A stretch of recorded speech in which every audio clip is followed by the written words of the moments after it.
मुसलमान हमारा ये कहता है, मैं बहुत माज़रत के साथ ये बात कहता हूँ, मुसलमान को कहा जाता है कि बीजेपी आपकी दुश्मन है।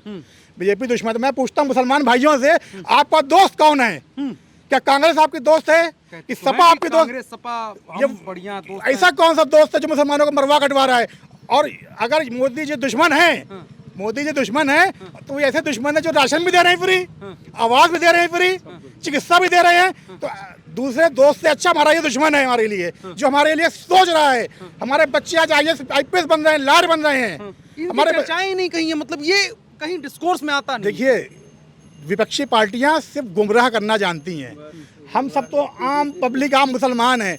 जब ये कांग्रेस सपा वाले बड़े बड़े मंत्रियों को गुमराह कर दिया, आपको ध्यान होगा 2022 के चुनाव में ऐसा माहौल बना दिया गया था कि सपा सरकार आ ही रही है, बस सपा सरकार आ रही है। यहाँ तक कि मंत्री लोग, मैं नाम नहीं लेना चाहूंगा, आप सब समझदार हैं, मंत्री लोगों ने पाला बदल लिया था, बदल के दूसरे तरफ चले गए थे। उनमें से एक मंत्री महोदय तो ना घर के ना घाट के रहे, ठीक है। वो अब दूसरे लोग पलट कर फिर भाजपा में आ गए। अब वही काम फिर भाजपा, सॉरी, सपा और कांग्रेस कर रही है कि गुमराह कर रही है कि 24 में हम आ रहे हैं, हमारा INDA गठबंधन जीत रहा है।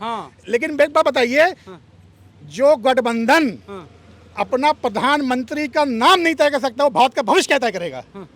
अरे राहुल गांधी हैं, कह रहे हैं कि मतलब वो नेता बनेंगे आगे चल करके, बड़े नेता हैं। अगर वो 54 साल की उम्र तक नेता नहीं बन पाए, एक अच्छे वक्ता नहीं बन पाए, वो खाली हवाई बातें करते हैं। और जब हिंदुस्तान में नागरिकों को उनकी जरूरत पड़ती है, देशवासियों को जरूरत पड़ती है, तो इटली चले जाते हैं। इटली जाते हैं, वहाँ मौज मस्ती करते हैं, वहाँ उनके फोटो और वीडियो शेयर होते हैं। तो हम हिंदुस्तानियों में क्या बीतती कि हमारा नेता जिसका हमारे साथ होना चाहिए वो इटली घूम रहा है। और जिस समय हिंदुस्तान को जरूरत कोरोना काल में, तो कोरोना काल में विश्व में एक हिंदुस्तान ऐसा मुल्क है जहाँ एक भी व्यक्ति भूखा नहीं सोया था। मोदी जी ने ऐसे सिस्टम बना दिया था कि सभी को राशन मिला, लोग घरों में थे अपने। मैं एक बार उस सवाल पे अपने थोड़ा शायद वो बात मिस हो गई कि जो चीज़ थी कि भाई जो ये बातें निकल के आती हैं, जो मैंने कहा कि महिला का 2-3 महिलाएं थी, उनसे बात हुई। और जनरली एक बात होती है कि भाई भाजपा हमको दे तो सब कुछ रही है, लेकिन हमारा दीन इजाज़त नहीं देता कि हम भाजपा को वोट दें। ये बात कहाँ से बैठती है? क्या दीन में कहीं लिखा है क्या बीजेपी वोट नहीं देना है? कोई एक व्यक्ति बता दे, उलेमा बता दे, मौलाना लोग बता दें, हमारे बड़े लोग खड़े हैं, क्या दीन में लिखा है कि बीजेपी को वोट नहीं देना? क्या दीन में लिखा है कि गैर मुस्लिम को वोट नहीं देना? अगर बीजेपी गैर मुस्लिम है तो कांग्रेस क्या मुसलमान है? सपा क्या मुसलमान है? कहीं नहीं लिखा। ये सिर्फ, मैंने आज से पहले भी कहा, ये सिर्फ गुमराह किया जा रहा है। गुमराह किस तरह कर दो ताकि फिर मुसलमानों को डराया जा सके, धमकाया जा सके। मुसलमानों को हमेशा काटा मारा गया है। 85 कांग्रेस की शासन था उत्तर प्रदेश में भी और राष्ट्र में भी। 85 में मुरादाबाद में दंगा होता है ईद के दिन। ईद का दिन कितना मुबारक दिन होता है हम मुसलमानों के लिए। उस दिन दंगा होता है और खड़े चल करके गोली मरवा दिए थे, 350 मुसलमान शहीद हो जाते हैं। मुसलमान उस बातों को भूल गया। आज मुसलमानों को ये चीज समझा दी गई कि भाजपा तुम्हारी दुश्मन है। तो भैया, मुसलमानों को समझना चाहिए कि भाजपा हमारी दुश्मन नहीं है। भाजपा हमको जीने का रास्ता दिखा रही है, कैसे जीना है, कैसे दुनिया से लड़ना है, हमको वो सिखा रही है। तो ये सब चीज़ें सिर्फ गुमराह करने वाली है। मुसलमानों से मैं गुजारिश करूंगा कि इन सब चीज़ों से बचे। अच्छा, चुनावों पर क्या नज़र बन रही है आप लोगों की कि भाई क्या समाज में क्या नज़र आ रहा है कि भाजपा की 400 पार की बातें हैं, दूसरी तरफ कांग्रेस पार्टी की है कि हम आ रहे हैं, न्याय देंगे लोगों को और मामला जो है बदल जाएगा। कांग्रेस ने तो अपने लोगों को न्याय नहीं दे पाई, अपने लोगों को न्याय नहीं दे पाई, तो हमको और आम जनता को क्या न्याय देगी? पहले वो अपने आप को तय कर लेंगे वो करना क्या है। कांग्रेस तो एक ऐसी बारात है, कांग्रेस कह लीजिए या फिर INDA कह दीजिए, कि जिसमें बाराती बहुत हैं। दुल्हा बनने के लिए 10 लोग तैयार हैं, लेकिन दुल्हा किसका बनना है ये पता नहीं है, नाम फाइनल नहीं है, सेहरा किसके सर सजे ये कोई पता नहीं है। हमारा तो दुल्हा भी तैयार है, हम बाराती भी तैयार हैं, और 4 जून को हमारे के यहाँ जो है दुल्हा जो है हमारे मोदी जी बनेंगे, उनके सर पे सत्ता का ताज फिर तीसरी बार पड़ेगा। ठीक है साहब, मैं आपके पास वापस आऊँगा। क्या नाम है साहब आपका? अब्दुल माजिद खान। माजिद साहब, मैं अगर समझना चाहूँ जो खान साहब से मैं बात कर रहा था, उसी चीज़ को अगर मैं कंटिन्यू करना चाहूँ, मुसलमानों को लेकर के चुनावों में हर बार बातें होती हैं कि भाई मुसलमान 15% 18% वोट बैंक है, जिसकी तरफ जाएगा उसकी सरकार बनेगी।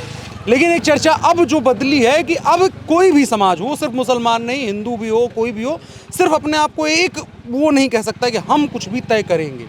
ये बदलाव आया। और दूसरी बात इसमें ये कहा जाता है, कांग्रेस कहते हैं कि मुसलमानों की राजनीतिक जो पॉलिटिकल आइडेंटिटी थी वो ख़त्म कर दी गई, पॉलिटिकल रिप्रेजेंटेशन ख़त्म कर दिया गया। भाई राजनीति में कोई रह ही नहीं गया, मुसलमानों का कोई रहनुमा नहीं रह गया। कांग्रेस कहती है कि भाजपा को हटाओ, हम आएंगे, मुसलमानों को रहनुमा बन के देंगे, हम रहनुमा देंगे मुसलमानों को? पहली बात तो यह है कि मुसलमान जब भी राजनीति में रहा है, चाहे समाजवादी में रहा है, तो उसको कहीं ना कहीं दबाया गया, वो आगे आ ही नहीं पाया, उसी के इर्द गिर्द घूमता रह गया चाटुकारिता में। अगर बसपा में रहा तो चाटुकारिता में रह गया, दलाली फसादी में फंस के अपनी लाइफ को भी ख़त्म कर लिया। हम लोगों के लिए क्या कर पाया वो? कुछ ऐसा नहीं कर पाया।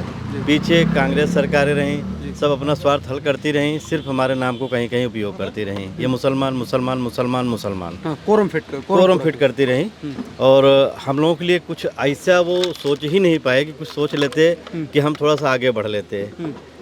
अब इसमें भाजपा गवर्नमेंट आती है, भाजपा गवर्नमेंट ने चीज़ों को बढ़ाने का काम किया। सबसे ज़्यादा ये था कि हमारे बच्चे पढ़ नहीं पाए थे और वो क्राइम में आ जाते थे। तो कहीं एक क्रिमिनल अगर उसको टार्चर किया गया, पनिशमेंट मिला, तो उससे हमारे कम से कम 50-60 बच्चे नहीं, सैकड़ों बच्चे सुधरे। कुछ नहीं किए तो एक बैटरी रिक्शा खरीद लिए, चलाने लगे। ये डर तो हो गई कि यार क्राइम करोगे तो बख्शे नहीं जाओगे। ठीक, अब ये सोचने की बात है कि अगर एक लड़का घर पे दारू पी करके हिलते हुए आ रहा है, आके घर में बदमाशी कर रहा है, मारपीट कर रहा है, या एक बच्चा वही बच्चा 200 रुपया लेके आ रहा है, घर वाले उसका खैर मकदम कर रहे हैं, इज्जत की रोटी खा रहे हैं। अब उसमें सोचने की बात है कि वो अच्छा है कि वो अच्छा है। मेरी समझ में तो वो अच्छा है, कोई 200 रुपया लेके आया है, तो ये योगी जी ने किया। दूसरी बात, शिक्षा सबको बराबर मिल रही है, कहीं भेदभाव नहीं किया जा रहा है। राशन सबको बराबर मिल रहा है, कहीं कोई भेदभाव नहीं किया जा रहा है। गैस सबको बराबर मिल रहा है, कहीं कोई भेदभाव नहीं किया जा रहा है। तो माल में आप कपड़ा खरीदने जाइए तो वहाँ कोई स्टिकर हमको कहीं दिखाए नहीं कि मुसलमान इस दरवाजे से आएगा, हिंदू उस दरवाजे से आएगा। बड़े बड़े माल बड़े हैं बहुत।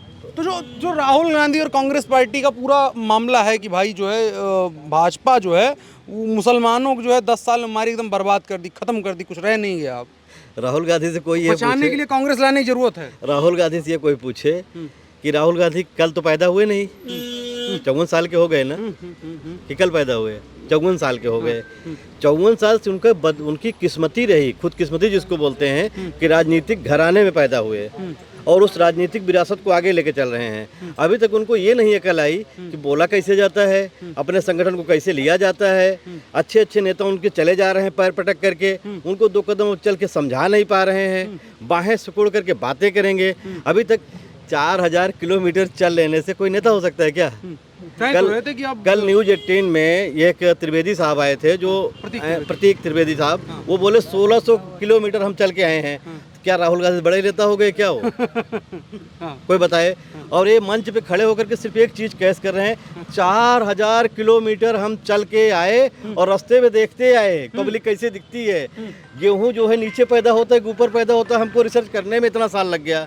अभी वो रिसर्च ये कर लें, हम तो जानते कुछ आम नीचे भी फलते हैं, अभी वो रिसर्च कर लें। काफी जनता ये सवाल कर रही है कि राहुल गांधी से पूछिए कि आम नीचे फलता है क्या। अभी वो रिसर्च का समय है उनके, और तब तक वो जो है कहीं बाबा बन जाएंगे, महात्मा बन जाएंगे। हो सकता है कोई लड़की मिल जाए, शादी कर लें। शादी कर लें। प्रधानमंत्री का क्या है? प्रधानमंत्री की रेस जो है बहुत बड़ी बात है। ये तो प्रधानमंत्री शब्द छोटा थोड़ा ना है कि पन्नी में लपटे हुए टाफी है। ना ना ना ना, इतना बड़ा हमारा देश है। हमारे देश में एक बहुत होनहार व्यक्ति होगा, कोई भी व्यक्ति होगा, तभी हमारे देश को मैनेज कर पाएगा। हमारा देश हंसी खेल नहीं है, बहुआयामी देश है हमारा, बहुत फैलाव वाला देश है हमारा, बड़ी सूझबूझ की चीजें होनी चाहिए। क्या राहुल गांधी संसद में नहीं बैठते थे क्या? जब उनकी सरकार थी, मनमोहन सिंह प्रधानमंत्री थे, तो उनकी अकल नहीं थी, वो सांसद नहीं थे, कागज फाड़ के फेंका करते थे। ये सारी तरकीब जो आज बता रहे हैं, तो उस समय तरकीब क्यों नहीं बताया उन्होंने? ये बात बनती है, क्यों नहीं बताया उन्होंने भाई? आज जिस न्याय की बात करते हैं तब क्या वो न्याय मर गया था, वो शब्द मर गए थे, वो लॉजिक खत्म हो गया था, वो कंटेंट खत्म हो गया था, वो सारे सिस्टम मर गए थे, सब फ्लॉप हो गया था। आप खड़े होके, तब तो प्रधानमंत्री सिर्फ नाम उनका था ना, मनमोहन सिंह का, घराना तो आपका संचालित करता था। मनमोहन सिंह जी लैट्रिन करके आइएगा जल्दी से, आप चाय पी लीजिएगा, आप दवा खा लीजिएगा, आप जाइए बिस्तर पे सो जाइएगा, सुबह उठ लीजिएगा। ये तभी हो सकता है ना कि यही राहुल जी ना लोकसभा में क्या पेपर फाड़े थे, एक प्रधानमंत्री के सामने फाड़ सकते हैं कोई?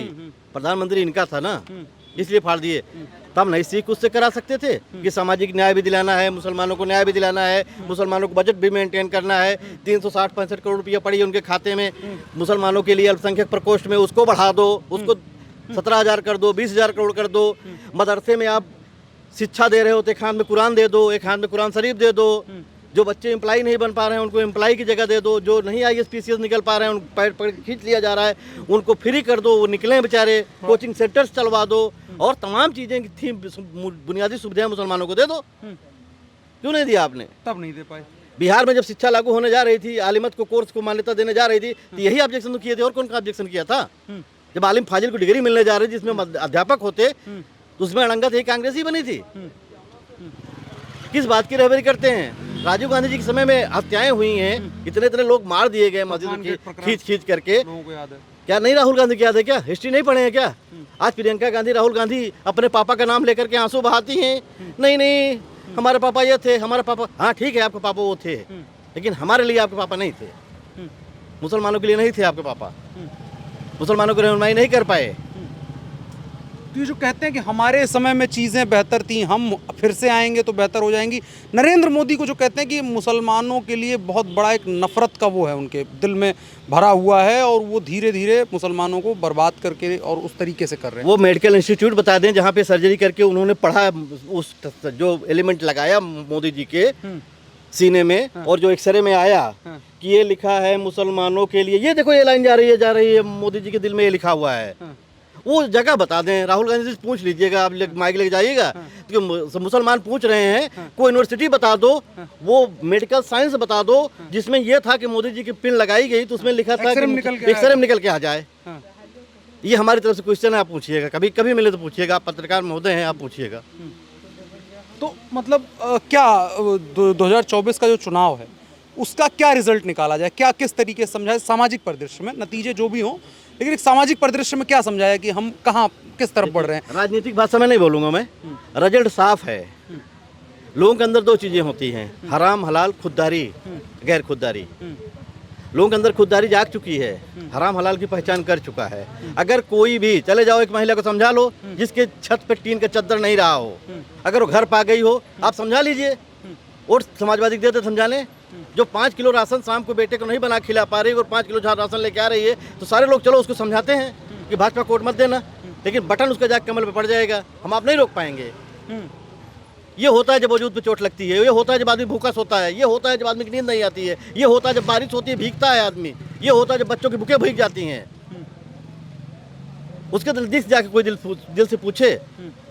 सामाजिक ताने बाने रोड पे चल के, हाईवे रोड पे चल के नहीं दिखते हैं। सामाजिक ताने बाने आपको गांव में मिलेंगे, सामाजिक ताने बाने उस मलिन बस्ती में मिलेंगे जहां लोगों को जीना मुहाल है। गरीबी वहां देखने को मिलेगी ना। आप रोड पे चल करके और कार से, हम खूब मेकअप वाला पहन लेते हैं, हम भी घूमते साले को और बताते हैं कैसे। अरे जरा उतर के देखो ना, आप तो उन चीज़ों को रिसर्च करने निकले कि इंसान कैसे हैं इंडिया में, क्या पहनते हैं, क्या खाते हैं, किस तरीके से चलते हैं। ब्लॉगर बन के निकले थे, ब्लॉगर बन के निकले आप।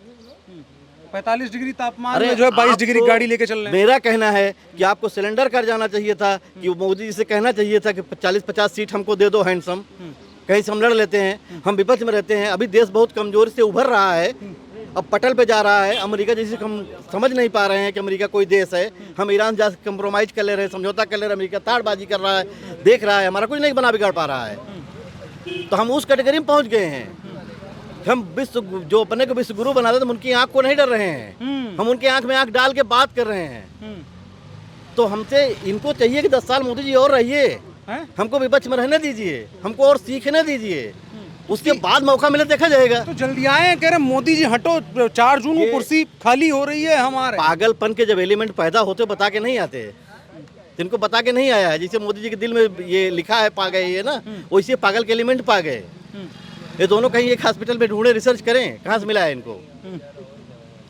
ठीक है, क्या मतलब लेके चला जाए कि भाई राहुल गांधी जितनी बातें कहते हैं, जो बातें कहते हैं और करते हैं और प्रचारित करते हैं कि भाई देश में ऐसा होना चाहिए, देश में वैसा होना चाहिए, मोदी जी, मैं सिर्फ मुसलमानों की बात नहीं कर रहा हूँ, पूरे मतलब देश और उसकी बात करें कि विकास की बात करते हैं कि भाई अडानी अंबानी को दे दिया, कोई विकास नहीं हो रहा है, काम नहीं हो रहा है, देश दुनिया में थू थू हो रही है भारत की, मोदी जी खाली सूट पहन के चमक के चल रहे हैं, उसके अलावा काम कुछ नहीं कर रहे हैं। इन बातों को आम जनता कैसे देखती है? मतलब जैसे देखते हैं, आप लोग सुनते हैं, आम लोगों रोज का जीवन होता है, कैसे देखते हैं जब राहुल गांधी इन बातों को मंच से कहते हैं और कहते हैं हम खटाखट 1 लाख रुपए देंगे और 25 लाख रुपए देंगे और मारेंगे, देश बदल देंगे? जनता पहले अपना एक कदम का अंदाजा लेती है। एक कदम चलती है तो अगल बगल देखती है क्या दिख रहा है, फिर दूसरा कदम चलती है देखती है। जनता जितने कदम चल रही है उतना तरफ उसको राहत ही दिख रहा है, तो तीसरे के विषय में क्यों सोचे? खान साहब, मैं एक बात और जोड़ना चाहूँगा जी, कि हमारे मुसलमान भाई कहते हैं और विपक्षी दल भी कहते हैं कि भाजपा मुसलमानों को टिकट क्यों नहीं देती है। सबसे बड़ा सवाल आता है आपको सामने ये बात आती है कि भाई, और खास करके मुसलमान नेताओं के सामने आता है। तो मैं एक चीज़ पूछता हूँ हिंदुस्तान के मुसलमानों से और सपा और कांग्रेस वालों से कि वो ये बता दें, भाई कांग्रेस 50-60 साल सत्ता में रही, ठीक है, तो वो ये बता दें और मुसलमान ही बता दें, हमारे भाई ये बता दें कि उनका अपना एक कौन नेता है, उसका नाम बता दें मुझे। कोई एक नेता का नाम बता दें कि ये मुसलमानों का नेता है। अरे आजम खान साहब रहे और उसके अलावा ऐसे बड़े बड़े नेता। ठीक, आपने आजम खान का नाम लिया। आजम खान किस पार्टी के थे? समाजवादी पार्टी के नेता थे। आज वो कहाँ हैं? जेल में। और सपा किसकी पार्टी है? अखिलेश यादव कहाँ हैं? वो मौज में ना। उनको धरने प्रदर्शन बैठ जाना चाहिए, आत्मदाह कर लेना चाहिए कि हमारा मुसलमान नेता जेल में सड़ रहा है और हम यहाँ मौज मस्ती कर रहे हैं। तो मुसलमान नेता आजम वाली गाड़ी लेके चल आजम खान मुसलमान नेता नहीं थे, वो अपने परिवार के नेता थे, क्योंकि वो ऐसी पार्टी से थे जो परिवारवाद वाली पार्टी थी। ठीक है, एक तो ये मुसलमानों को नेता नहीं है। मुसलमानों को आत्ममंथन करना चाहिए कि हम कितने पिछड़े हैं। आज हम 20% 22% हो करके हम इतने पिछड़े हैं कि हम अपना एक नेता नहीं बना पा रहे हैं। अब बदनसीबी ये है, जब कोई नेता बनना जाता है तो हम उसकी टांग खींच लेते हैं। अब खुशनसीबी से कोई नेता बन जाता मुसलमान तो वो पहले अपना परिवार देखता है, वो कौम को नहीं देखता। और दूसरी बात, लोग कहते हैं मोदी जी ने 3 तलाक को बैन कर दिया, ये दीन के खिलाफ है। इससे फायदा क्या है? मोदी को ही दीन के खिलाफ बता देते हैं। तो 3 तलाक से फायदा क्या है? ये जाइए उस एक घर में जाइए जहाँ एक बूढ़ा बाप है, वो रिक्शा चला रहा है या ठेला लगा रहा है, उसकी 4 बेटियां हैं। एक बेटी की शादी वो अपनी ज़मीन बेच के करता है और शादी को 1-2 साल हुआ होता है, उसके बच्चा भी होता है और खाने में सिर्फ नमक तेज़ हो गया था, उसने कह दिया तलाक तलाक तलाक, 3 तलाक दे दिया। अब लड़की कहाँ जाएगी? लड़की के तो सिर्फ एक बाप है, लड़की अपने बच्चे को लेकर बाप के घर पहुँचती है। अब बाप के घर में पहले से 3 कुंवारी बेटी शादी के लायक खड़ी हुई हैं, बाप के पास खाने को पैसा नहीं है, वो 3 बच्चों की शादी कहाँ से करेगा? अब चौथी बड़ी बेटी फिर घर पे आके बैठ गई कि उसका तलाक हो गया है। वो अब अपनी 3 बच्चों की शादी के बारे में सोचेगा कि उस बड़ी बच्ची को लेकर भविष्य सोचेगा कि जो साथ में उसका नाती नवासा है इसके बारे में सोचेगा। मुसलमान इस चीज़ का जवाब दे पहले और सोचें कि मोदी जी ने अच्छा किया है या ख़राब किया है। कुछ चीज़ें दिल से सोचिए, आप किसी की बातों में न बहकिए। मोदी जी ने जितने कदम उठाए हैं मुस्लिम समाज के लिए सब अच्छा उठाए। मोदी जी ने कहा था एक हाथ में कुरान, एक हाथ में लैपटॉप। आज 10 सालों में आप नतीजा देख रहे हैं। अभी PCS के बच्चे कितने, 50 से ऊपर 52 बच्चे यूपीएस में, हाँ बच्चे आए। इसके बात तो मुलायम जी ने भी दिया था। हाँ 2019 में पलट गए थे मुलायम जी, लास्ट में जाते थे, कह गए थे कि हाँ 2019 में 2000 उस चीज़ का मुझे थोड़ा सा और बताइए, क्यों आपने क्यूरियोसिटी जगा दी, क्यों भाजपा टिकट नहीं देती है मुसलमानों को, या क्यों, क्या वजह? जब हम देखिए कोई भी पार्टी हो, सपा क्या सफाई से मैनपुरी से मुसलमान को टिकट देती है? क्यों नहीं देती है? क्योंकि वो जानती है मुसलमान यहाँ से खड़ा होगा हार जाएगा। मुसलमान का कोई नेता यहाँ है नहीं, यहाँ तो सिर्फ हम हैं। अखिलेश यादव हैं, शिवपाल यादव हैं, धर्मेंद्र यादव हैं, उनके परिवार के लोग हैं, वो दिखते हैं। तो भाई भारतीय जनता पार्टी को, मैं एक पार्टी हट के बात करता हूँ, कोई पार्टी हो वो जीतने के लिए लड़ती है। चुनाव तो है, चुनाव और जंग जीतने के लिए होती है। तो जब चुनाव में हमारे पास मुस्लिम समाज के पास कोई एक बड़ा चेहरा नहीं है, कोई एक चेहरा बता दीजिए भाई साहब, मुझे तो कुछ ज़्यादा दूर दूर तक नहीं दिखता जो चुनाव में जीत सके अपने दम पर। आज से 10 साल पहले मुसलमान कई टुकड़ों में बटा हुआ था। मैं गलत तो नहीं कह रहा हूँ, आप लोग बताइए। कोई बरेलवी था, कोई देवबंदी था, कोई फला था, कोई ढिमाका था। आज 75% चीज़ें ख़त्म हो गई हैं, मोदी जी ने ख़त्म करवा दी है। अब मुसलमान हो गया है। और मोदी जी का 5 साल इस बीच रहेंगे ना तो मुसलमान हिंदू होकर सिर्फ हिंदुस्तानी रह जाएंगे। ये धर्म जात पात सब खत्म हो जाएगी कि मोदी जी राष्ट्रवाद की नीति के चलते हैं। कांग्रेस वाले कह रहे हैं महाराज बांट रहे हैं, आप कह रहे हैं कि हिंदुस्तानी हो जाएंगे सब। कांग्रेस तो एक अभी और बटेगा, अगर अब किया है फिर और बटेगा। ये कहना नहीं चाहिए, कांग्रेस एक जख्म से नासूर बन चुकी है और नासूर का अंत जो होता है ना वो इंसानों को खा जाता है। तो कांग्रेस देश को खा रही थी, भ्रष्टाचार में लिप्त थी। अब भ्रष्टाचार दूर हो गया है हिंदुस्तान से 10 सालों में। 2G घोटाला, 3G घोटाला, ये घोटाला, वो घोटाला, इस साला सिर्फ आए दिन 2 पेपर में घोटाला ही दिखता था। 2014 बाद से कोई घोटाला ना बता दीजिए जो घोटाला हुआ हो। मोदी जी साफ कहते हैं न खाऊंगा न खाने दूंगा। अब लोग कहते हैं कि सारा बिजनेस अडानी अंबानी को दे दिया, ठीक है। अब ये क्योंकि अब बात वैसी हो गई है। अब अडानी अंबानी को दे दिया, अडानी अंबानी को नहीं देंगे तो क्या इमरान खान को देंगे, क्या इनको देंगे, दिलशाद को देंगे? भाई सक्षम व्यक्ति होना चाहिए जो देश का नेतृत्व कर सके व्यापार में। उनके पास गाड़ी 5 सीटर है, उसमें ट्रक के बराबर, बस के बराबर कैपेसिटी बैठा दी है। देखिए अंबानी जी हो, अडानी जी हो, ये देश को ऊंचाइयों तक पहुंचा रहे हैं। पिलर्स हैं ऐसे जो मजबूत करते हैं देश। क्या कांग्रेस ने कभी उद्योगपतियों को साथ नहीं लिया? लिया है। टाटा हो, बजाज हो, सबका साथ लिया है, बिरला हो। जब कोई उनको दिक्कत नहीं थी। आज अडानी अंबानी दिक्कत इसलिए है क्योंकि भाई वो गुजरात से आते हैं और गुजरात लॉबी से जो है कांग्रेस को एलर्जी है। लेकिन उनको सोचना चाहिए कि देश के विकास में कितना योगदान दे रहे हैं ये लोग। ये बात गंभीरता समझने वाली कितना रोजगार पैदा कर रहे हैं। रोजगार, अब देखिए कहते हैं रोजगार बेरोजगारी है, बेरोजगारी है। कांग्रेस की सरकार 50-60 साल रही उस वक्त क्या इनको बेरोजगारी दिखाई नहीं पड़ती थी? बेरोजगारी एक ऐसा मुद्दा है जो कि आज़ादी से चला है और हमेशा चलता रहेगा। वजह क्या है कि हमारी जनसंख्या इतनी ज़्यादा है कि हम उसको कैसे दे पाएंगे। हमें स्वरोजगार को बढ़ावा देना चाहिए। देखिए दूसरी बात, विपक्ष कहता है कि किसानों की आय दुगनी करने की बात दुगनी नहीं हो रही है। तो एक तरफ कहता है किसानों को आय दुगनी करो, ठीक है। दुगनी कैसे होगी? दुगनी कैसे होगी? दुगनी जब होगी जब हम किसानों को दुगना भुगतान करेंगे। हम दुगना भुगतान एक तरफ करते रहें और एक तरफ कहती महंगाई बहुत बढ़ रही है, हम सस्ता भी दें और किसान को दें, तो ये बीच का जो गैप है कहाँ से पूरा करेंगे हम? ये बात है।